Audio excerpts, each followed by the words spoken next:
Jeopardy's Ken Jennings has questioned whether he was the right person for a recent set of game categories. Ken was set to introduce a new board's worth of categories during a recent stint on the game show. The official Jeopardy! Instagram account posted a clip from the episode that had fans laughing. Host Bialik reposted the clip, and for good reason, as most of the categories revolved around her. In the short video, host Ken Jennings announces a Shakespeare-related category. Ken says, "First up, is Shakespeare, huzzah." He continues to name the categories on the board.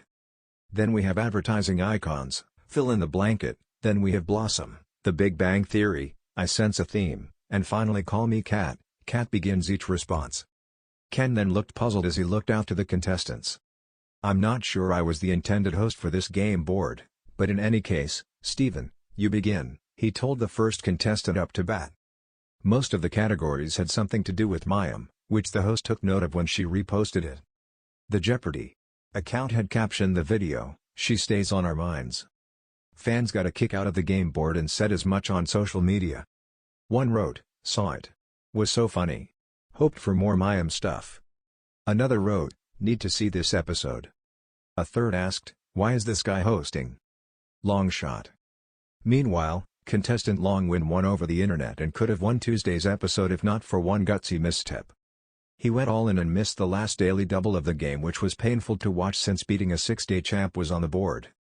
Reigning champion Stephen Webb faced Jessica Ashew, a policy director from San Francisco, California, and Long, a retired engineer from Las Vegas, Nevada. Stephen is a data scientist from Longmont, Colorado, who returned after Mayim Bialik's 3-week teen tournament concluded on Thursday. Ken Jennings, 48, has also returned and will be hosting until April 28, at which point the sitcom star will finish out the last 4 months of the season. Since Stephen's first game back, he's been on a roll and now has a 6-day total of $155,281.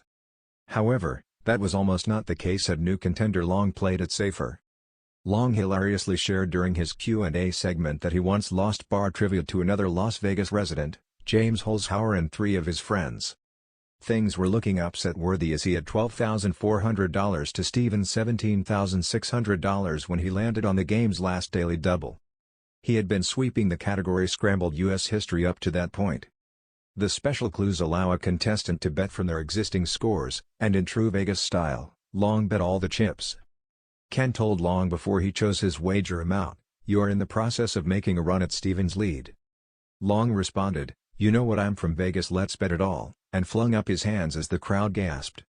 "Wow," the host said, "your old nemesis James Holzhauer would be proud." The clue read, 1820's announcement, "No credo needed." Long sadly just stared and could not unscramble it for Monroe Doctrine. The momentum-gaining player held his forehead in dismay and looked so disappointed as his score dropped to 0. Stephen entered Final Jeopardy with a runaway of $18,000, whereas Jessica had $6,000 and Long had $400.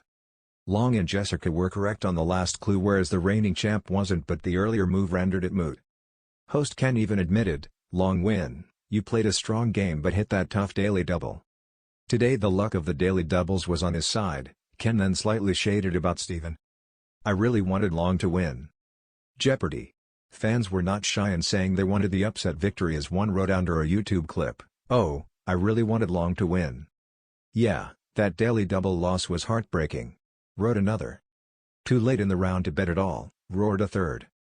"Aw, I feel bad for Long. I wouldn't have minded him dethroning Stephen. He had so much gusto," a fourth even sided with the rival and wrote. "I respected Long for his risk," wrote a fifth, as others congratulated the ongoing winner for living to fight another day. "Few would have the sheer gumption to go all in like that. Nothing but respect," tweeted a sixth viewer. Stephen season. Stephen, 38, has already qualified for the 2023 Tournament of Champions, which right now only has male contestants. He's the second contestant to do so in a week, along with high school reunion tournament winner Justin Bolson, 18. According to the Longmont leader, Stephen has been a Jeopardy! Fan for 25 years, but he never imagined that he would be on the other side of the television.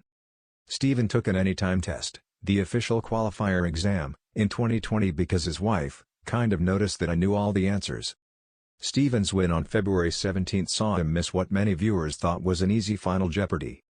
The selected category was national parks and the clue was, it's named for a river indigenous people call Métis translated by French-speaking trappers as Pierre Jean. Stephen failed to guess Yellowstone, leaving Ken to knock. That's literally what Pierre Jean means in French. That said, the champ, who has a PhD in physics and works for a fintech company called Imbers, per Longmont leader, redeemed himself final-wise on March 13th's episode. He doubled up on the final clue and that's how he clinched his 5th win against Roy Camara, which was an impressive coffin nail of the moment. Stephen dished on Reddit, "After this game, I had to sit down in the restroom in the contestant changing area for a few minutes until I stopped shaking.